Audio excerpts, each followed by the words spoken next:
सनातन धर्म के सबसे प्राचीन और रहस्यमय ग्रंथों में से एक शिव महापुराण।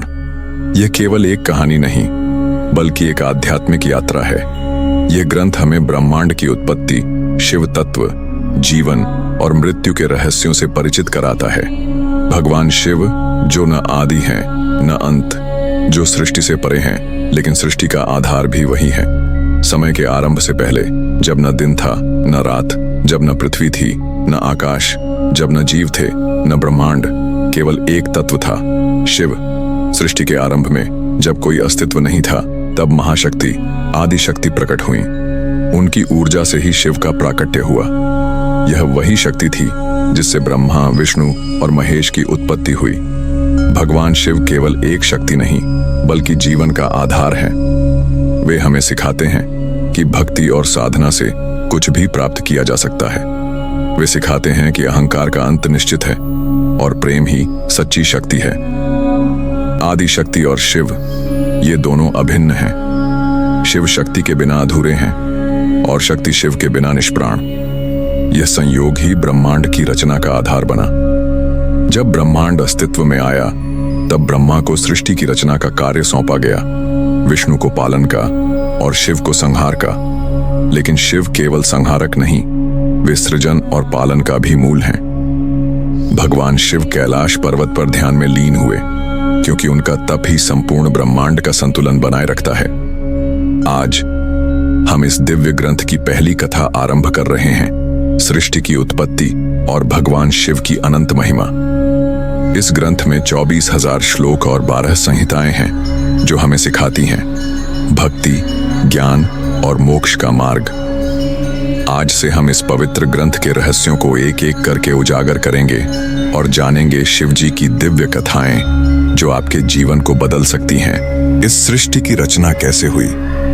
ब्रह्मा, विष्णु और महादेव में कौन सबसे शक्तिशाली है? शिवलिंग का रहस्य क्या है? इन सभी प्रश्नों का उत्तर मिलेगा आज की कथा में, शिव पुराण की रहस्य गाथा में। ब्रह्मा, विष्णु और शिव का रहस्य। ब्रह्मा जी कहते हैं, मैं ही सृष्टि का रचयिता हूं, इसलिए मैं सबसे श्रेष्ठ हूं। विष्णु जी मुस्कुराकर उत्तर देते हैं, लेकिन मैं ही सृष्टि का पालन करता हूं, बिना मेरे यह संसार कैसे चलेगा? दोनों के बीच विवाद बढ़ने लगता है। अचानक आकाश में एक दिव्य प्रकाश प्रकट होता है। एक अनंत प्रकाश स्तंभ, ज्योतिर्लिंग प्रकट होता है। एक गूंजती हुई आवाज आती है, तुम दोनों में से जो भी इस प्रकाश स्तंभ का आदि या अंत खोज लेगा, वही सबसे श्रेष्ठ होगा। ब्रह्मा जी ऊपर की ओर उड़ते हैं, विष्णु जी नीचे की ओर गहरे पाताल में जाते हैं।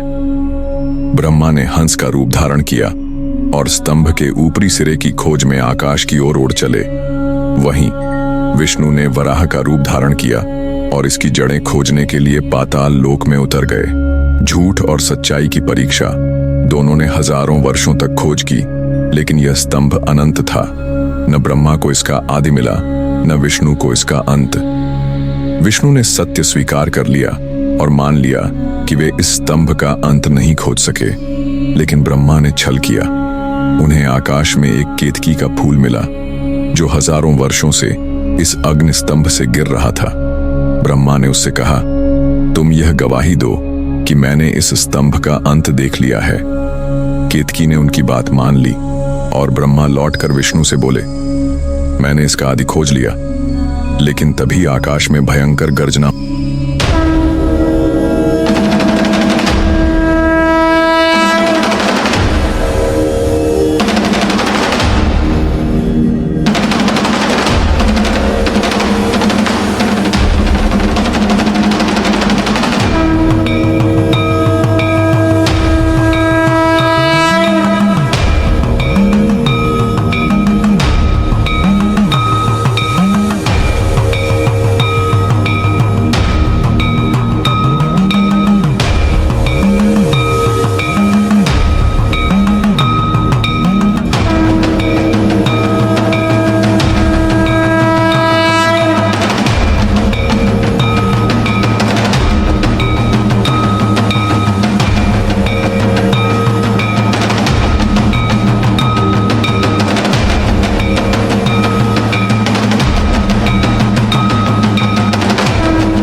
स्वयं भगवान शिव प्रकट हुए।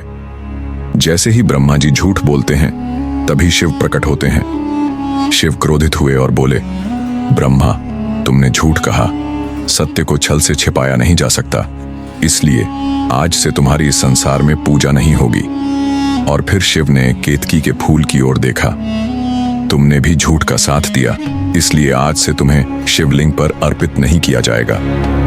यह कहकर शिव ने अपना तांडव रोक दिया और ब्रह्मा एवं विष्णु ने स्वीकार कर लिया, शिव ही अनादि और अनंत हैं। शिवजी मुस्कुराकर कहते हैं, सृष्टि का सृजन, पालन और संहार तीनों ही आवश्यक हैं। न कोई श्रेष्ठ है, न कोई निम्न, सभी की भूमिका महत्वपूर्ण है। तो मित्रों, इस कथा से हमें क्या सीख मिलती है? 1. अहंकार विनाश की ओर ले जाता है। 2. सच्चाई हमेशा विजयी होती है। 3. भगवान शिव अनंत और सर्वशक्तिमान है। अगर आपको यह कहानी पसंद आई तो वीडियो को लाइक करें, चैनल को सब्सक्राइब करें और कमेंट में हर हर महादेव जरूर लिखें। अगले अध्याय में हम जानेंगे शिव विवाह की कथा और माता सती का बलिदान।